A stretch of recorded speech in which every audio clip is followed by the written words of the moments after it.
Welcome back to the catch up here on Cris Cyborg's YouTube channel. I am James Lynch, and joining us from Connecticut right now, fresh off the Bellator press conference, it is Cris Cyborg. Cris, how are you?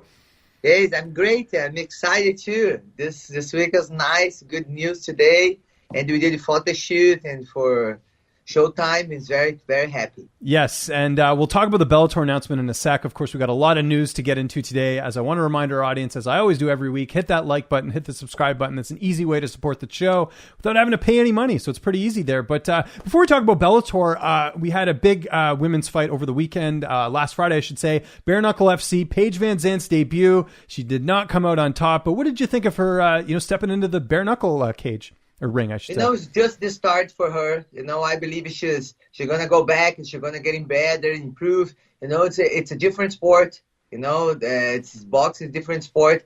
But I think she did great, and I think next time she's gonna be better and getting her victory. Yeah, and credit to Paige. I know there's some people who are being hard on her, but I mean, think about it. She's not known as a boxer or a striker. She went in and did a sport that's only that, right? So you got to give her some credit there for stepping in. And it was a good fight. I think it really put Bareknuckle, on the map for this year especially. And I think it'll be interesting to see who she fights next. But it got me thinking, Cris, do you think you'd ever do Bareknuckle?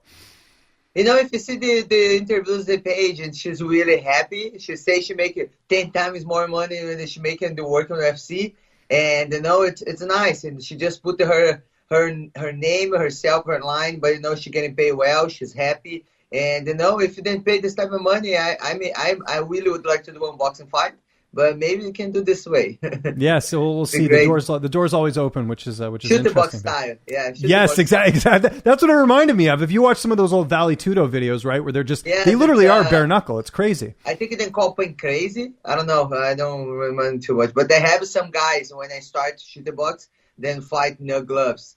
I remember Wanderlei Silva fought no glove, right? I remember watching some old tapes of him. Yes, and you have to know how to punch with no gloves. Have the way, like where, for you can't just go crazy and throw the punch. You have to know where for not hurt your hand. Yeah. It's a much different sport when you're not wearing gloves. So that was a little bit crazy. The other news we had over the weekend, Alexander Volkov, the former Bellator champion, getting a TKO win over Alistair Overeem in the second round. What did you think of his performance? It was pretty dominant. I was picking Overeem for that time, but I was disappointed a little bit. But the good side, I think.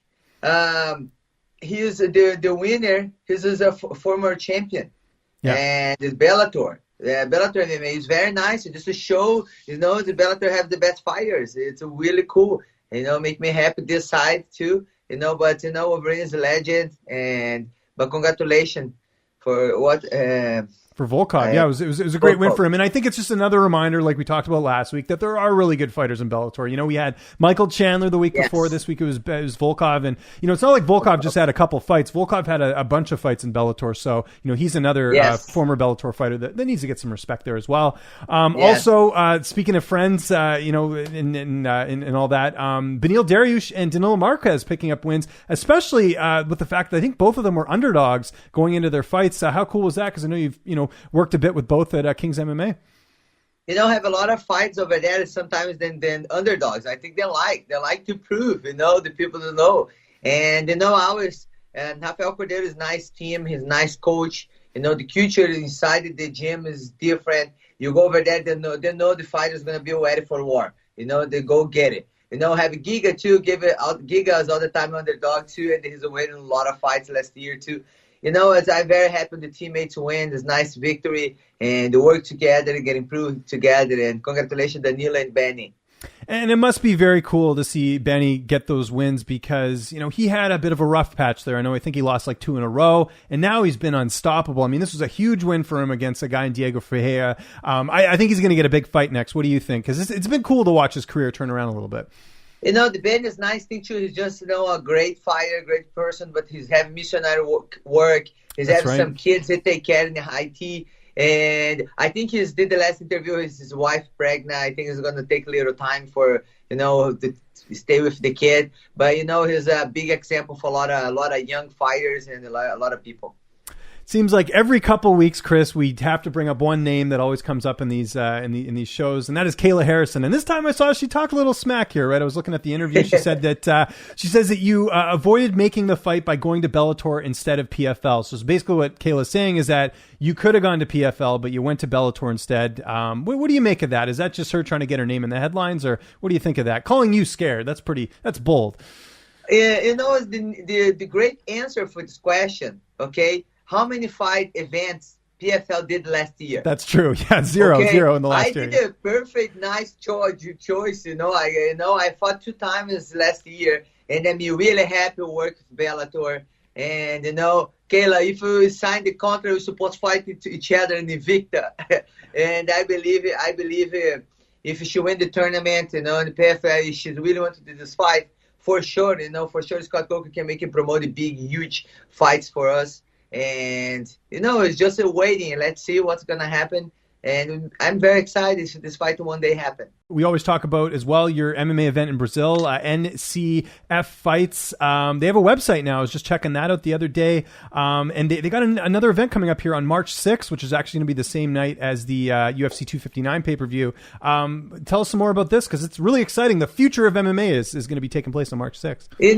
I'm very happy. The website, you guys can check it out at ncf.com. Have the English, Portuguese, and it's the big platform for us.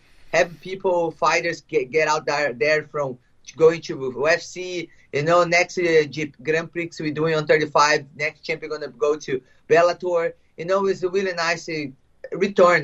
Give the opportunity for the fighters to be there and go to another place too. And we went to Band Sport last time. You get over 2 million people watch in Brazil. And make me really, really happy. And this is help to the fighters, getting the sponsor, getting the opportunities. Next one is going to be March 6th. And the final for Grand Prix is going to be May 6th. Nice. Okay, yeah, it'll be pretty... No, May 8th. May 8th. There you go. Yeah. Yes. No, and definitely tune into that, because, we've seen a lot of Brazilian fighters come over to the UFC. These are where they start, are these types of organizations. So the website, again, ncfights.com. Yes. And like the great part about it is it's in Portuguese and it's in English. So, no excuse not to check that out as well. But the big news today, and we kind of teased it off the top, Bellator had their press conference. Bellator going to be back on Showtime. How cool is this for you? Because that's where you sort of made your mark in the US, was fighting on Showtime when you fought Gina Carano. How cool is it to see, this come full circle in your career with being on Showtime? I get very excited. Today I went to do a photo shoot for Showtime.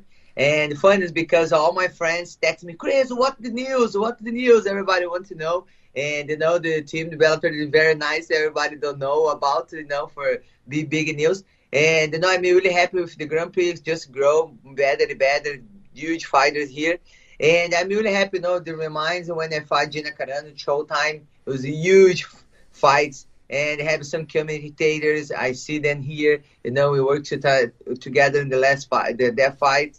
And it's nice. I put the red gloves in my hand. I did the first shoot. I really remember Strikeforce. Yeah, and cool. Mauro Ranallo was there doing, it literally looked like Strikeforce. It was so cool to see them being back on Showtime. So really excited for this new era. They announced some big fights. We'll talk about a few of them. But how about this? Right off the bat, Chris, they're going to do Yoel Romero and Anthony Rumble Johnson. How cool is that fight? That's awesome. Yeah, I just saw him, Joe Romero. I really like watch his fights. And amazing wrestling too, and it's gonna be a tough fight. It's gonna be a nice fight. Everybody would like to watch fight. They're pretty good. Having Cody Anderson again, Dolitson. Yeah. Yes. Stay and Brian Bender, Lyoto Machida, my friend too. I just saw him too here. It's a really great fight. Anthony Johnson, Joe Romero, Van Gene, and Phil Davis. It's be good. It's gonna be good. The final is gonna be October. Yes, yeah, and they also announced the bantamweight title fight between Juan Archuleta and Sergio Pettis. So I mean, just a lot of good fights coming out over the next year, which will be great. So you must be excited too, just to see them make a big deal of this and make the big announcement, right? Being on Showtime. Yes, probably my next fight is going to be on Showtime too, and I'm very happy and excited, motivated. Yeah, no, it's going to be great. Are we getting any closer to any fight news? I know last week we talked about Leslie Smith, but I imagine that's something. Probably this evening. Maybe you'll have some dinner with Scott Coker. We'll see. I don't know. Yes, soon we're gonna have news. Guys, gonna be happy. Yeah, we'll just be keeping tabs on that. How long are you staying in Connecticut, and when are you heading back home? No, I'm leaving tomorrow. Tomorrow I'll be back. Oh, that's a long flight. Well, not too long. It's like what, 5 hours? Yes, it's 2 hours and a half, and then more 3 something. Yeah. What do you do on the plane? But the time is different. No, it is. You almost lose a day because, at least when you go there, because you gain 3 hours, right? Because it's what, almost 7 o'clock your time over there, right? And I'm having a hard time to sleep because it's 3 hours different. Yeah. 3 or 4 hours different. I fall asleep here. I'm glad I wake up 6:15, the time I was gonna talk to you. Yeah. But it's different time to be. As we do every week, got to do our Portuguese saying of the week. So this is something we were actually talking about off air, which is kind of funny because you wanted to go for a jog, but they were kind of telling you, hey, it's pretty cold out here. But that's what I want to ask you. If I was to say, let's go jogging, how would I say that in Portuguese? Vamos correr. Correr. Yes. Vamos correr. Sim.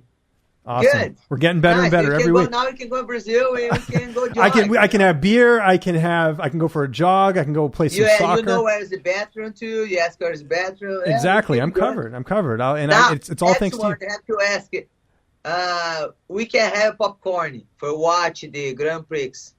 Yeah. So popcorn. How do you say popcorn in Portuguese? Pipoca. Pipoca? Pipoca. Yeah. Pipoca. Okay, cool. I love popcorn, by the way. Huge. Me too. Huge fan of that as well. Yes.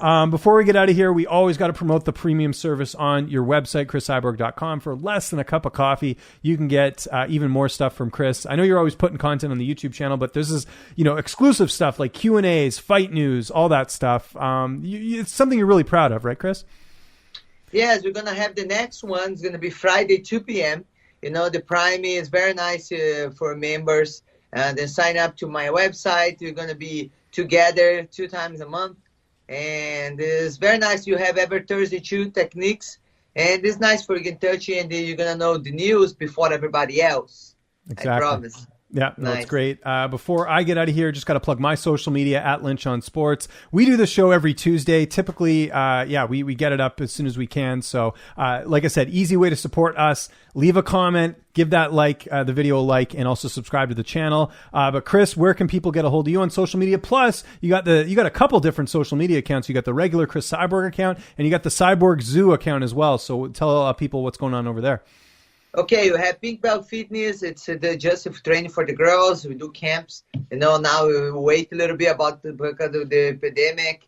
But you guys can follow Cyborg Zoo because talk about a little bit outside of the octagon. And you guys follow Cris Cyborg in my Twitter, my Facebook, having my YouTube channel too. You guys have a lot of place to go.